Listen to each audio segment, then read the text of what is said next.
देखिए, हर संडे को बैठकर माइनॉरिटीज अफेयर्स मिनिस्टर अगले हफ्ते की बात करते हैं कि वक्फ बिल लाएंगे।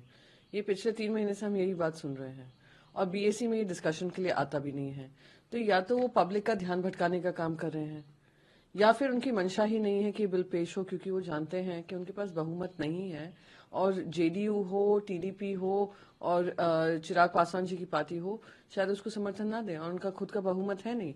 तो रोज रोज एक एजेंडा बना देना, संडे को प्रेस कॉन्फ्रेंस कर ये कहना कि हम लाएंगे, हम चाहते हैं समर्थन मिले, तो दिखाता है कि ये किसी इंपॉर्टेंट चीज से ध्यान भटकाने का काम कर रहे हैं। वो इंपॉर्टेंट चीज ये भी हो सकती है जो यूएस टैरिफ्स लागू होने वाले हैं 2 अप्रैल से।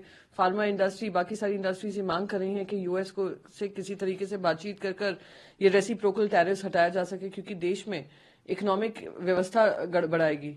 तो बहुत सारी मुद्दे हैं, देश के मुद्दे हैं, जिसे ध्यान भटकाने के लिए वो हर हफ्ते ये एजेंडा लेकर आते हैं, पर एजेंडा अनुसार काम नहीं होता है। सर ने ये भी कहा कि चर्चा में भाग ले और एक पॉजिटिव। अगेन मैं रिपीट करूंगी, हर रविवार को आकर वो यही बोलते हैं कि हम बिल पेश करेंगे, हम लाएंगे, विपक्ष को इसमें समर्थन देना चाहिए, विपक्ष को इस पर राजनीति नहीं करनी चाहिए।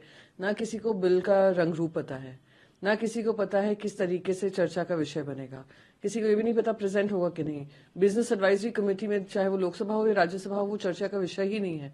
तो यहाँ पर आकर मीडिया से कुछ और बोलना और पार्लियामेंट्री काम करते वक्त कुछ और बातें करना, बहुत ही उसमें अंतर है।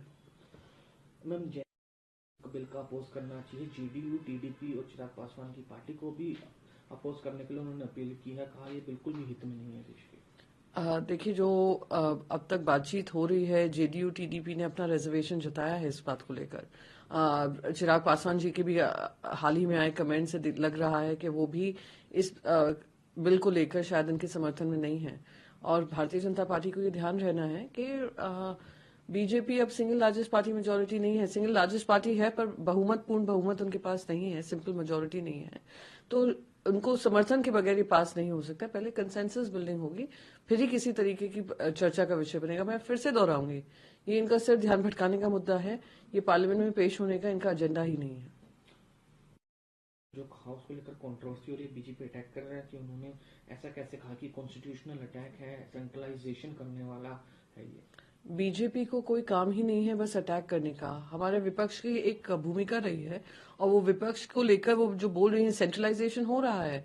आप चाहते हैं कि पूरे जो एजुकेशन पॉलिसी हो उसमें आपके दिए हुए काम हो, और पूरा जो डिसेंट्रलाइजेशन स्टेट वाइज जो होता था, डिसाइड करती थी किस तरीके की टेक्स्ट बुक्स होगी, कौन से सब्जेक्ट्स होंगे, उस पर भी आप इंटरफेरेंस कर रहे हैं। तो उन्होंने अपनी ओपिनियन जाहिर की है, तो इसमें अटैक करने की क्या बात है। इनके साथ प्रॉब्लम यही हो गई है कि ये कंस्ट्रक्टिव क्रिटिसिज्म को संभाल ही नहीं सकते हैं, समझ ही नहीं सकते हैं और उस पर किसी तरीके का सोल्यूशन ढूंढ नहीं सकते हैं, इसलिए वो इस तरीके की कंट्रोवर्सी करते हैं। इस तरह का स्टेटमेंट संजय राउत सर ने दिया जब बीते दिन पीएम गए थे आरएसएस हेडक्वार्टर 10 साल से लंबे समय के बाद। तो यही सवाल उठता है कि अचानक से वो क्यों गए हैं। क्या ऐसा कारण है कि उन्होंने निर्णय लिया कि 10 साल बाद अपने आरएसएस मुख्यालय पे जाएंगे। बात तो ये भी है 75 साल के होने वाले हैं प्रधानमंत्री मोदी जी, और प्रधानमंत्री मोदी जी के ही हिसाब से 75 के बाद कोई पब्लिक लाइफ में नहीं होना चाहिए, संगठन के लिए काम करना चाहिए, अपनी जिम्मेदारियां संगठन की तरफ करनी चाहिए। तो हो सकता है उस पर विचार हुआ होगा। अब आपने देखा है भैया जी जोशी जी ने कहा है औरंगजेब की टूम को लेकर भी उन्होंने कहा वो मजार वहीं पर रहनी चाहिए।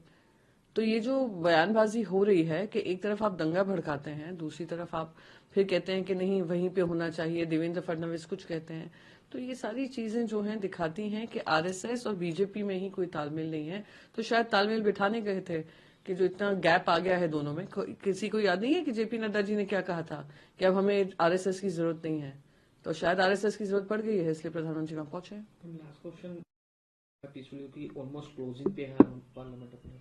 अगेन मैं रिपीट करूंगी, ये ध्यान भटकाने का मुद्दा है। मीडिया को बाइट्स देते हैं, फिर मीडिया उसको अपना एजेंडा में लाती है और फिर पार्लियामेंट में कुछ और एजेंडा चलता है। तो हर टाइम ध्यान भटकाने के लिए ये एजेंडा बन जाता है। वक्त में पिछले 2 महीने से वक्फ का ही जवाब दे रही हूं, तो कहीं ना कहीं समझ में आ जाना चाहिए कि इनको सिर्फ इस पे राजनीति करनी है, इस पे ध्रुवीकरण करना है, इससे वोट बटोरने हैं, इससे अपना इलेक्शन का एजेंडा बनाना है और फिर वोट बटोरने के बाद एजेंडा को भूल जाना है।